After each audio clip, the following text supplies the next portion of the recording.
my electronic component board for my layout. I'm a Digitrax user, so what we have going on here is a DB150, that's the brains of the operation. That connects to a PR3, which is a computer user interface that runs via JMRI or RR&CO, etc. Also a Digitrax PM42, and then a BDL168. Now the PM42 separates all your power into 4 power districts. Now you can change from 3 amps to 6 amps to 9 amps to 12 amps, I believe, if you're going to be running like 10 amp boosters or whatever you want. So there is some connectivity as far as being limited. You don't have to really worry about that, so you can go all the way up to 12 amps from what I was reading. And the BDL168 is your zone districts, if you will. And this is going to give you up to 16 zones. My layout only has, well, I'm going to utilize all 16, but for the main line, it's 14 zones, and then I have 2 leads coming in and out of the yards. So I'm going to use those 2 as far as like, let's say a train's getting ready to leave and head out to the main line. Dispatch from the control, or dispatch from the computer will be able to send the train out onto the main line. So that's one of the reasons why I kept it at 16 blocks. Briefly, just going to kind of go over what I use. I use 18 gauge solid wire. That's what's recommended by Digitrax. Since it's a short run, the size of the wire isn't going to build much resistance as far as like losing amperage. But once you get up to the terminals and you start branching out onto the layout and start making longer runs, that's where they recommend using 12 gauge bus wire. And I'm going to use color coordinated bus wire for each zone. So it's going to be baby blue, white, green, and red. And those will go out to the 4 different zones within each district. So that's something that's really cool.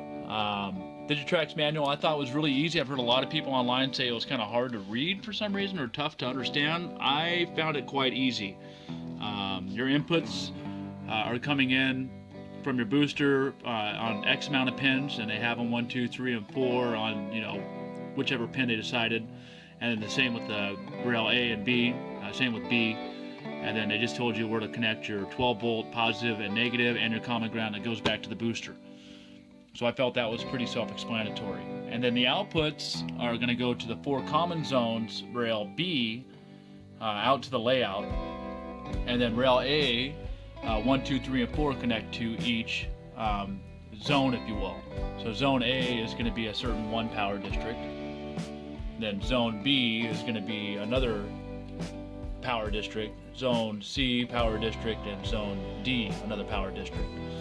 So that accounts for 4 different zones with all different power districts. That way, in case there's any kind of derailment, the layout won't get stopped by any means as far as operation. And so, anyway, just wanted to kind of briefly show that. Also working on the ATX power supply conversion. I already got the one part in there, the sandbar resistor that's in there. That's going to keep it under a load, and the only thing I got to do is connect sensing lights, one being the power on and standby light, and then also what else is there? Power. Oh, there's a switch to turn it on. Sorry about that. And then here are the colors: 12 volt in yellow, 5 volt in red, and 3.3 volts in orange. Now I'm thinking the 3.3 volts might be good for the LED rope lighting, which I plan on using. So I mean, I'm probably going to utilize every piece of this PSU, the power supply, if you will, which is going to be nice. So one power supply is going to power all of my electronics on the layout, and then it should work pretty nicely.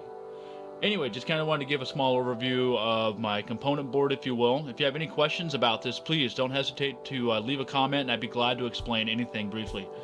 Or everything wired up. The PSU is now wired up to a illuminated rocker switch, which has a standby power cable installed, and also the power on switch light installed. So what happens is, let's go and fire this bad boy up and turn it on. It turns green and then turns on all the rest of the components. And everything is on, operational, and working. And fire it back down, and off she goes. So anyways, again, I'd like to thank you for watching, and we'll catch you on another update.